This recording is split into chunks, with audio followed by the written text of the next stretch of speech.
Car के शीशे चढ़े हुए थे, लेकिन बाहर हो रही मूसलाधार बारिश का शोर अंदर साफ सुनाई दे रहा था। एसी बंद हो चुका था।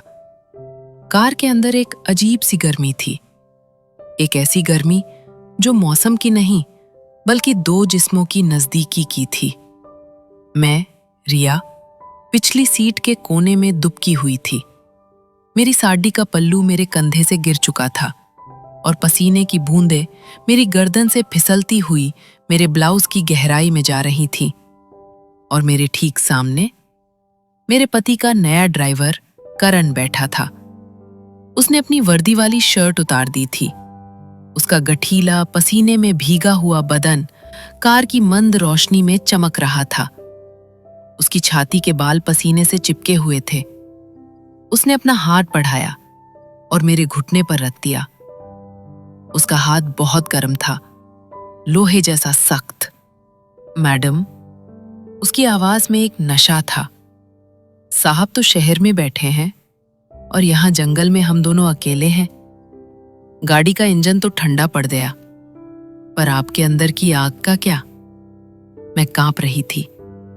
मुझे उसे धक्का देना चाहिए था, चिल्लाना चाहिए था, पर उस बंद कार में, उस जंगल के बीच, मेरे अंदर का डर और मेरे शरीर की एक अजीब सी प्यास आपस में लड़ रहे थे।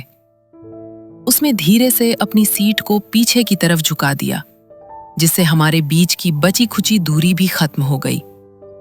आज न तो कोई देख रहा है, न कोई सुन रहा है। वो मेरे चेहरे के करीब आया, इतना करीब कि उसकी गर्म सांसें मेरे होंठों से टकरा रही थीं। आज इजाजत दे दीजिए। और फिर उसने कार की सेंट्री लॉकिंग का बटन दबा दिया। और फिर उस रात कार में मेरे साथ जो उसने किया, वो आपके रोंगटे खड़े कर देगा। दोस्तों, उस जंगल वाली रात तक मैं कैसे पहुंची, इसकी कहानी सुबह शुरू हुई थी। मेरा नाम रिया है, 28 साल की हूं। मेरे पति विक्रम शहर के बहुत बड़े बिल्डर हैं। उनके पास दौलत की कोई कमी नहीं है, बस कमी है तो वक्त की। हमारी शादी को 3 साल हो गए थे, पर हमारा रिश्ता सिर्फ बेडरूम की दीवारों के बीच कुछ पलों का मेहमान बनकर रह गया था। विक्रम के लिए मैं शायद घर की सजावट की एक महंगी चीज थी। वो मुझे चाहते थे, पर मुझे महसूस नहीं करते थे। उस दिन मुझे अपनी नानी के घर जाना था, जो शहर से 4 से 5 घंटे दूर पहाड़ी इलाके में था। विक्रम की कोई जरूरी मीटिंग थी तो वो नहीं जा सके। रिया, मैंने नया ड्राइवर रखा है, करण। वो तुम्हें छोड़ आएगा। बहुत भरोसेमंद लड़का है, विक्रम ने फोन पर कहा और रख दिया। जब मैं पोर्च में आई तो मैंने करण को पहली बार देखा। वो कोई मामूली ड्राइवर नहीं लग रहा था। उम्र यही कोई 25 से 26 होगी। लंबा कद, सांवला रंग और ऐसी आंखें जो सीधी आपकी आंखों में नहीं बल्कि आपके अंदर झांकती हों। उसमें खाकी वर्दी पहनी थी, पर उसके बाजू उस शर्ट में कस रहे थे। नमस्ते मैडम, उसने झुककर सलाम किया और मेरे लिए पिछली सीट का दरवाजा खोला। मैंने नोटिस किया, दरवाजा खोलते वक्त उसकी नजर मेरे चेहरे पर नहीं, मेरी साड़ी की प्लेट्स पर थी। पर वो नजर इतनी तेज थी कि मैं कुछ बोल नहीं पाई। मैं चुपचाप बैठ गई। सफर शुरू हुआ। शहर से बाहर निकलते ही हाईवे आ गया। करण बहुत सलीके से गाड़ी चला रहा था, लेकिन मैंने एक चीज नोटिस की। वो बार बार रियर व्यू मिरर सेट कर रहा था। मुझे लगा शायद उसे पीछे का दिख नहीं रहा, पर फिर मेरा ध्यान गया। वो शीशा उसमें सड़क देखने के लिए नहीं बल्कि मुझे देखने के लिए सेट किया था। उस शीशे में मुझे उसकी आंखें दिख रही थीं। वो बार बार मुझे घूर रहा था। जब मैं अपना पल्लू ठीक करती तो उसकी नजरें शीशे में मेरे हाथ के साथ साथ चलती। जब मैं पानी पीती तो वो देखता कि पानी की बूंद मेरे होठों से कैसे लग रही है। मुझे गुस्सा भी आ रहा था, और एक अजीब सी घबराहट भी। मैं एक अमीर खानदान की बहू थी और वो एक मामूली नौकर, पर उसकी आंखों में जो बेबाकी थी वो मुझे बेचैन कर रही थी। मैंने उसे टोका, करण, सामने देखकर गाड़ी चलाओ। जी मैडम, माफ कीजिएगा। उसने माफी तो मांगी, पर उसके चेहरे पर एक हल्की सी मुस्कान थी, जैसे वो कह रहा हो, चोरी पकड़ी गई पर मजा आया। दोपहर के 2 बज रहे थे। मौसम अचानक बदलने लगा। काले बादल घेर आए और दिन में ही शाम जैसा अंधेरा हो गया। अचानक करण ने गाड़ी मेन हाईवे से नीचे उतार ली, एक कच्चे उबड़-खाबड़ रास्ते पर। ये कहाँ ले जा रहे हो? ये तो रास्ता नहीं है, मैंने घबरा कर पूछा। मैडम, आगे हाईवे पर लैंडस्लाइड हुआ है, बहुत लंबा जाम है। ये शॉर्टकट है, जंगल के बीच से निकलता है, पर हम 1 घंटे में पहुंच जाएंगे। उसने बहुत इत्मीनान से जवाब दिया। मुझे शक हुआ। मैंने अपना फोन चेक किया, वहां नेटवर्क नहीं था। वापस चलो करण, हम जाम में इंतजार कर लेंगे, मैंने कहा। मैडम, पीछे मुड़ने की जगह नहीं है, रास्ता बहुत संकरा है, भरोसा रखिए, मैं हूं ना। उसकी आवाज में एक अजीब सा वजन था। मैं हूं ना। उसने ऐसे कहा जैसे वो मेरा पति हो, ड्राइवर नहीं। गाड़ी जंगल में गहरी होती गई। अब चारों तरफ सिर्फ घने पेड़ थे। रास्ता बहुत खराब था। गाड़ी हिचकोले खा रही थी। हर झटके के साथ मेरा शरीर हिल रहा था और शीशे में करण की नजरें मेरे हिलते हुए बदन पर जमी थी। तभी मूसलाधार बारिश शुरू हो गई। ऐसी बारिश मैंने सालों में नहीं देखी थी। बाहर कुछ नहीं दिख रहा था और अचानक गाड़ी एक जोर के झटके के साथ रुक गई। क्या हुआ? मेरा दिल धक से रह गया। करण ने इग्निशन घुमाया। गाड़ी ने घुर घुर किया, पर स्टार्ट नहीं हुई। लगता है इंजन गर्म हो गया है मैडम, या कीचड़ में फंस गई है, उसने कहा। तो अब ठीक करो इसे। कोशिश करता हूं, आप अंदर ही रहिए। करण छाता लेकर बाहर निकला। उसने बोनट खोला। बारिश इतनी तेज थी कि 2 मिनट में वो पूरा भीग गया। उसकी वर्दी उसके शरीर से चिपक गई। वो वापस अंदर आया, ड्राइवर सीट पर। वो बुरी तरह हाफ रहा था। पानी की बूंदें उसके बालों से टपक रही थीं। उसने अपनी गीली शर्ट के बटन खोलने शुरू किए। ये क्या कर रहे हो? मैंने अपना मुंह फेर लिया। माफ कीजिए मैडम, बहुत गर्मी लग रही है और कपड़े गीले हैं, जुकाम हो जाएगा। अगर आपकी इजाजत हो तो शर्ट उतार दूं? उसने ऐसे पूछा जैसे ये कोई नॉर्मल बात हो। मैं क्या कहती? मैंने हाँ या ना कुछ नहीं कहा। उसने अपनी शर्ट उतार दी। अब वो सिर्फ बनियान में था। गाड़ी के अंदर उसके पसीने और बारिश की मिली-जुली महक फैल गई। दोस्तों, एक सुनसान जंगल, मूसलाधार बारिश, एक बंद गाड़ी और एक अर्धनग्न जवान ड्राइवर। आप मेरी हालत समझ सकते हैं। मेरा दिल किसी पक्षी की तरह फड़फड़ा रहा था। क्या यह सिर्फ एक इत्तेफाक था या कोई गहरी साजिश? अगर आपको यहां तक कहानी में सस्पेंस और डर महसूस हो रहा है तो इस वीडियो को अभी लाइक कर दीजिए। कुछ देर हम चुप रहे। गाड़ी के अंदर उमस बढ़ रही थी। मेरा दम घुट रहा था। मैडम, पानी मिलेगा? मेरा वाला खत्म हो गया है, करण ने ड्राइवर सीट से पीछे मुड़कर पूछा। मैंने अपनी बोतल उसकी तरफ बढ़ाई। उसने बोतल ली, पर जानबूझकर अपनी उंगलियां मेरी उंगलियों से रगड़ दी। एक करंट सा दौड़ा मेरे हाथ में। मैंने जल्दी से हाथ खींच लिया। उसने पानी पिया। पानी पीते हुए उसकी गर्दन की नसें तन रही थीं।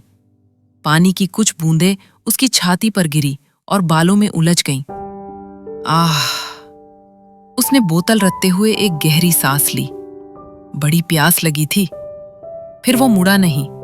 वो वहीं अपनी सीट पर घुटनों के बल खड़ा होकर पीछे मेरी तरफ देखने लगा। मैडम, एक बात पूछूं? अगर बुरा ना माने तो? क्या?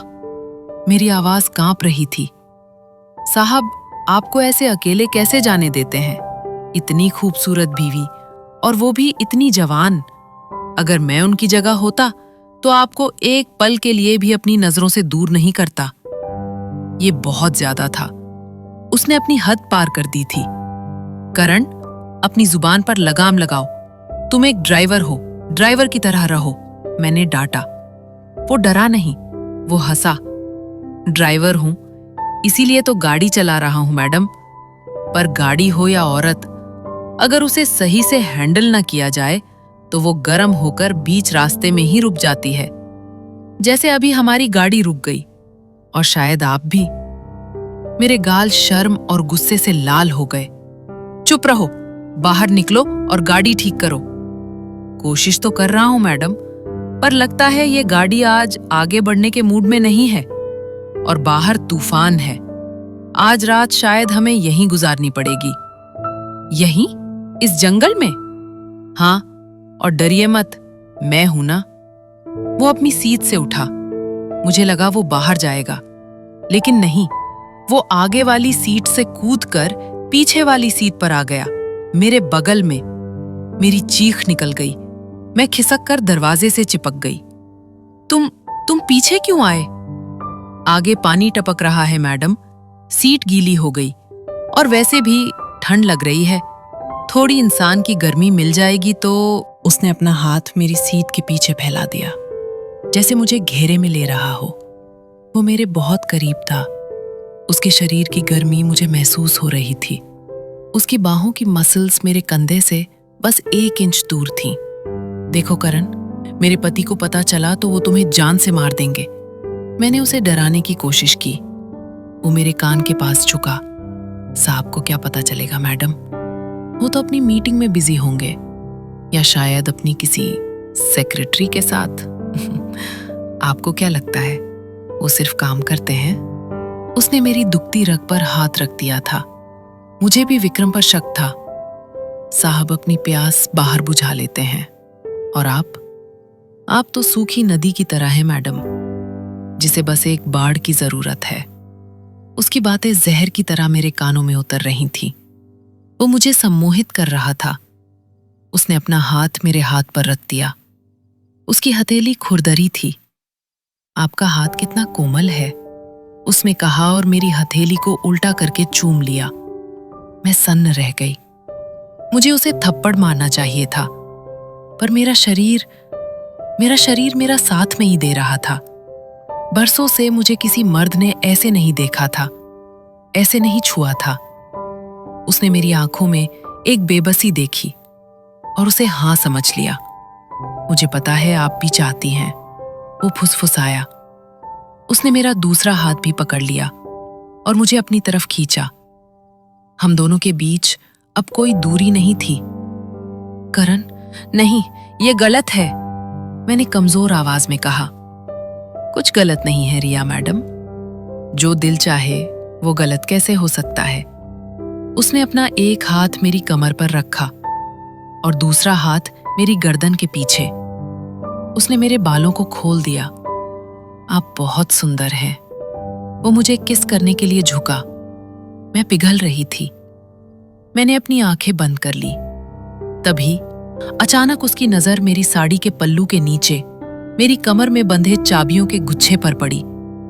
वो चाबियां जो मेरी नानी के पुश्तैनी घर की तिजोरी की थीं और जिसमें करोड़ों के पुराने गहने रखे थे। उसकी आंखों का भाव एक पल में बदल गया। हवस की जगह एक लालच और क्रूरता आ गई। उसने मुझे किस करने की बजाय मेरे कान के पास अपना मुंह ले गया और एक ऐसी बात कही जिसे सुनकर मेरा खून जम गया। उसने कहा, रिया मैडम, प्यार तो बहाना है। मुझे तो बस उस खजाने तक जाना है। अब चुपचाप वो चाबियां मुझे दे दो और जो मैं कर रहा हूं उसे करने दो, वरना इस जंगल में तुम्हारी लाश भी किसी को नहीं मिलेगी। मैंने झटके से आंखें खोली। मैं चिल्लाने वाली थी, पर उसने अपना भारी हाथ मेरे मुंह पर रख दिया और मुझे सीट पर लिटा दिया। उसने अपनी जेब से एक रामपुरी चाकू निकाला और मेरी गर्दन पर रख दिया। आवाज नहीं, अब खेल असली शुरू होगा। अंधेरा घना था, बारिश का शोर था और मेरी गर्दन पर वो ठंडा चाकू।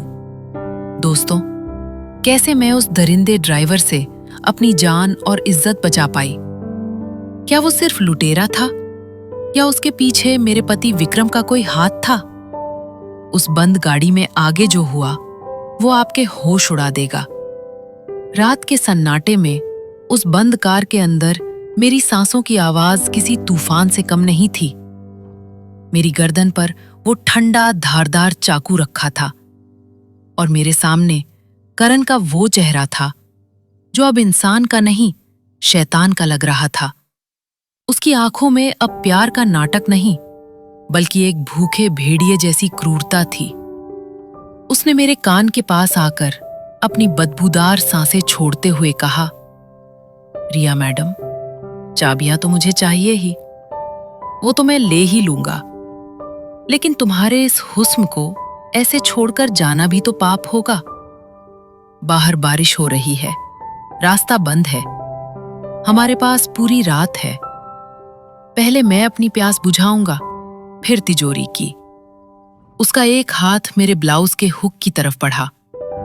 मैं समझ गई थी कि आज रोने या गिड़गिड़ाने से कुछ नहीं होगा। ये आदमी मुझे लूटने के बाद जिंदा नहीं छोड़ेगा, क्योंकि मैं इसका चेहरा पहचानती हूं। मैं पुलिस को बता दूंगी, मेरी मौत तय है। और जब इंसान को पता चल जाए कि वो मरने वाला है, तो उसका डर खत्म हो जाता है। मेरे अंदर एक अजीब सी शक्ति जाग उठी। मैंने अपनी आंखों में आंसू भरे और एक नाटक किया। मैंने अपना शरीर ढीला छोड़ दिया, जैसे मैंने हार मान ली थी।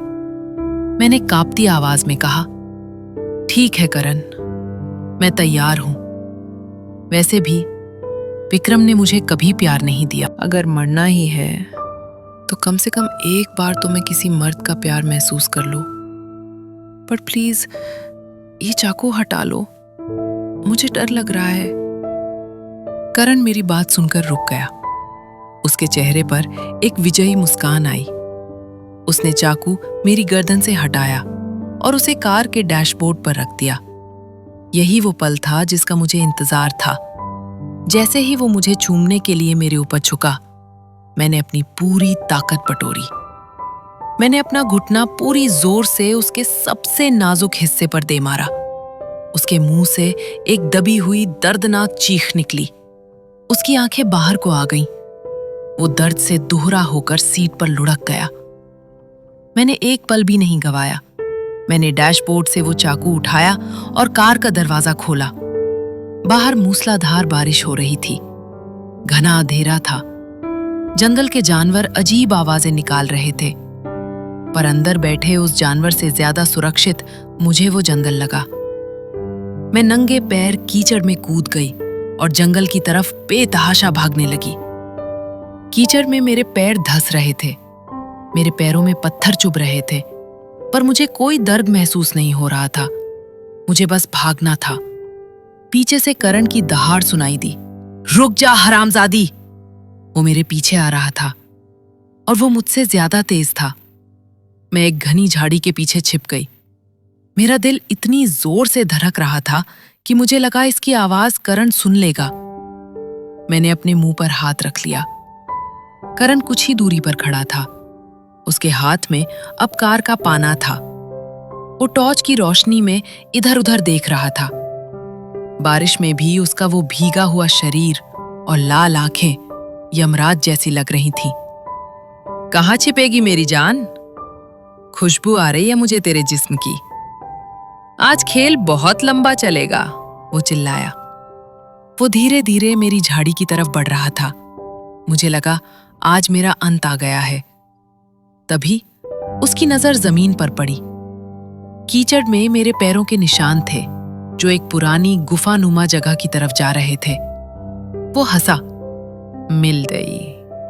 वो उस तरफ दौड़ा, लेकिन वो निशान मैंने उसे गुमराह करने के लिए ही वहां तक बनाए थे। मैं वहां नहीं थी। मैं वहां से उल्टी दिशा में भागी, वापस सड़क की तरफ। मुझे उम्मीद थी कि शायद कोई ट्रक, कोई गाड़ी वहां से गुजरे। मैं सड़क पर पहुंची। मैं बुरी तरह हाँफ रही थी। मेरे कपड़े जगह जगह से फट चुके थे। मैं कीचड़ में सनी थी। सड़क सुनसान थी। दूर दूर तक कोई नहीं था। अचानक जंगल से वापस करण के कदमों की आवाज आने लगी। उसे पता चल गया था कि मैं गुफा में नहीं हूं। वो वापस आ रहा था और इस बार वो पहले से ज्यादा गुस्से में था। मेरी नजर सड़क के किनारे पड़े एक बड़े से पत्थर पर गई। मैं समझ गई कि भागने से काम नहीं चलेगा, मुझे लड़ना होगा। मैं एक पेड़ के पीछे छिप गई, हाथ में वो भारी पत्थर लेकर। करण सड़क पर आ गया। वो टॉर्च घुमा रहा था। जैसे ही वो मेरे पेड़ के पास से गुजरा, मैंने अपनी पूरी जान लगाकर जय मां काली बोलकर वो पत्थर उसके सिर पर दे मारा। एक भयानक आवाज आई। वो लड़खड़ाया और वहीं कीचड़ में मुंह के बल गिर पड़ा। वो तड़प रहा था। उसने उठने की कोशिश की, पर मैंने वही पत्थर दोबारा उसके हाथ पर दे मारा। उसका हाथ टूट गया। वो चीख पड़ा। मैंने उसका ही चाकू जो मेरे हाथ में था उसकी गर्दन पर रख दिया। हिलना मत, मैं शेरनी की तरह गुर्राई। करण, जो कुछ पल पहले तक मुझे अपनी जागीर समझ रहा था, अब भीगी बिल्ली बन चुका था। मुझे माफ कर दो, मुझसे गलती हो गई, मुझे जाने दो, वो गिड़गिड़ाने लगा। सच बोल, तू सिर्फ लुटेरा है या तुझे किसी ने भेजा है? मेरे पति का नाम क्यों ले रहा था तू? मैंने चाकू दबाते हुए पूछा। नहीं नहीं, साहब ने कुछ नहीं किया, मैं तो बस लालच में आ गया था। मुझे लगा आप अकेली हैं और तिजोरी की बात मुझे पता थी, क्योंकि मैंने आपके घर की रेकी की थी। मुझे उसकी बातों पर यकीन नहीं हो रहा था। तभी जंगल के सन्नाटे को चीरती हुई दूर से एक गाड़ी की हेडलाइट दिखाई दी। एक बड़ी एसयूवी हमारी तरफ आ रही थी। मुझे लगा कोई मदद आ गई। मैं सड़क के बीच में आकर हाथ हिलाने लगी। गाड़ी हमारे पास आकर रुकी। दरवाजा खुला और गाड़ी से जो उतरा उसे देखकर मेरे हाथ से चाकू गिर गया। वो मेरे पति विक्रम थे। उनके साथ 2 पुलिस वाले भी थे। मैं दौड़कर विक्रम के गले लग गई। विक्रम, मुझे बचा लो, ये ड्राइवर, इसने। मैं फूट फूट कर रोने लगी। मुझे लगा कि मैं सुरक्षित हूं, मेरे पति आ गए हैं। विक्रम ने मुझे संभाला नहीं। उसने मुझे खुद से अलग किया। उसका चेहरा एकदम सख्त था। उसने पुलिस वालों को इशारा किया। पुलिस वालों ने करण को हथकड़ी लगा दी। विक्रम करण के पास गया। करण दर्द से करा रहा था। विक्रम ने करण को एक जोरदार थप्पड़ मारा। हरामखोर, मैंने तुझे क्या कहा था और तूने क्या किया? करण ने जो जवाब दिया, उसने मेरे पैरों तले जमीन खिसका दी। साहब, मैंने तो वही किया जो आपने कहा था। आपने ही तो कहा था कि मैडम को जंगल ले जाना, डराना और देखना कि वो मेरे साथ हम बिस्तर होने को तैयार होती हैं या नहीं। आपने कहा था ये एक लॉयल्टी टेस्ट है। विक्रम ने उसे चुप कराने के लिए एक और लात मारी। चुप कर कुत्ते! मैंने विक्रम की तरफ देखा। मेरी आंखों में आंसू सूख गए थे। क्या क्या मतलब लॉयल्टी टेस्ट? मैंने पूछा। विक्रम ने मेरी आंखों में नहीं देखा। वो इधर उधर देखने लगा। देखो रिया, मुझे तुम पर शक था।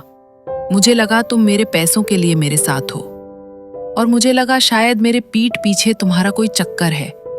इसलिए मैंने करण को सेट किया था। मैंने उसे पैसे दिए थे तुम्हें छेड़ने के लिए, तुम्हें बहकाने के लिए। मैं देखना चाहता था कि तुम पिघलती हो या नहीं। उसने अपनी बात जारी रखी। मैंने इसकी गाड़ी में जीपीएस लगाया था। मैं पीछे ही आ रहा था, पर इस कुत्ते ने लालच में आकर असली चाकू निकाल लिया और लूटने की कोशिश की। ये प्लान का हिस्सा नहीं था। मैं सन्न रह गई। तो वो जो हुआ, वो कार में वो छूना, वो गंदी बातें, वो सब मेरे पति का प्लान था, सिर्फ ये देखने के लिए कि मैं चरित्रहीन हूं या नहीं। पुलिस वाले करण को ले जा रहे थे। विक्रम मेरे पास आया। उसने मेरे कंधे पर हाथ रखा। चलो रिया, अब सब ठीक है। तुमने साबित कर दिया कि तुम सती सावित्री हो। मैं बहुत खुश हूं। तुमने मेरा टेस्ट पास कर लिया। अब मुझे तुम पर कोई शक नहीं है। चलो घर चलते हैं। उसने मुस्कुराने की कोशिश की। मेरे अंदर का गुस्सा ज्वालामुखी बन चुका था। मैंने विक्रम का हाथ अपने कंधे से झटक दिया एक जोरदार तमाचा विक्रम के गाल पर पड़ा। पुलिस वाले भी रुककर देखने लगे। टेस्ट? तुमने मेरा टेस्ट लिया? मैंने चिल्लाकर कहा। एक औरत जो 3 साल से तुम्हारे इंतजार में घर में कैद रही, जिसने तुम्हारी हर बेरुखी सही, तुम उसकी वफादारी का टेस्ट ले रहे थे, वो भी एक गुंडे को पैसे देकर।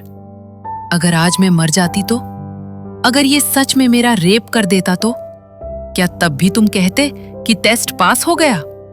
विक्रम गाल सहलाते हुए बोला। अरे रिया, नाटक मत करो। हो गया ना अब। पति हूं तुम्हारा, हक है मेरा। हक जताने के लिए भरोसा होना चाहिए विक्रम, और तुमने आज वो भरोसा हमेशा के लिए तोड़ दिया। वो ड्राइवर तो सिर्फ पैसों का लालची था, वो पराया था, पर तुम तो मेरे अपने थे। असली जानवर वो नहीं, तुम हो। मैंने अपनी साड़ी से वो चाबियों का गुच्छा निकाला, नानी की तिजोरी की चाबियां, और उसे विक्रम के मुंह पर दे मारा। ये लो अपनी दौलत, और ये लो अपना रिश्ता। आज से, अभी से मैं तुमसे आजाद हूं। रिया, पागल मत बनो। कहां जाओगी इस रात में? विक्रम चिल्लाया। मैं पुलिस वालों की तरफ मुड़ी। इंस्पेक्टर साहब, मुझे अगले शहर तक लिफ्ट चाहिए। और हां, इस ड्राइवर के साथ साथ मेरे पति के खिलाफ भी FIR लिखिएगा, अपनी पत्नी की जान खतरे में डालने और मानसिक प्रताड़ना के लिए। इंस्पेक्टर ने विक्रम को देखा और फिर मुझे। चलिए मैडम। मैं पुलिस जीप में बैठ गई। विक्रम बारिश में खड़ा चिल्लाता रहा। गाड़ी चल पड़ी। मैंने पीछे मुड़कर नहीं देखा। दोस्तों, प्यार में शक का कोई इलाज नहीं होता, और जो पति अपनी पत्नी की परीक्षा लेने के लिए उसे दूसरे मर्दों के हवाले कर दे, वो पति कहलाने के लायक नहीं होता। क्या मैंने विक्रम को छोड़कर सही किया, या मुझे उसे माफ कर देना चाहिए था? अपनी राय नीचे कमेंट्स में जरूर बताएं, और अगर आपको मेरी हिम्मत पसंद आई हो तो इस चैनल को अभी सब्सक्राइब कर लें।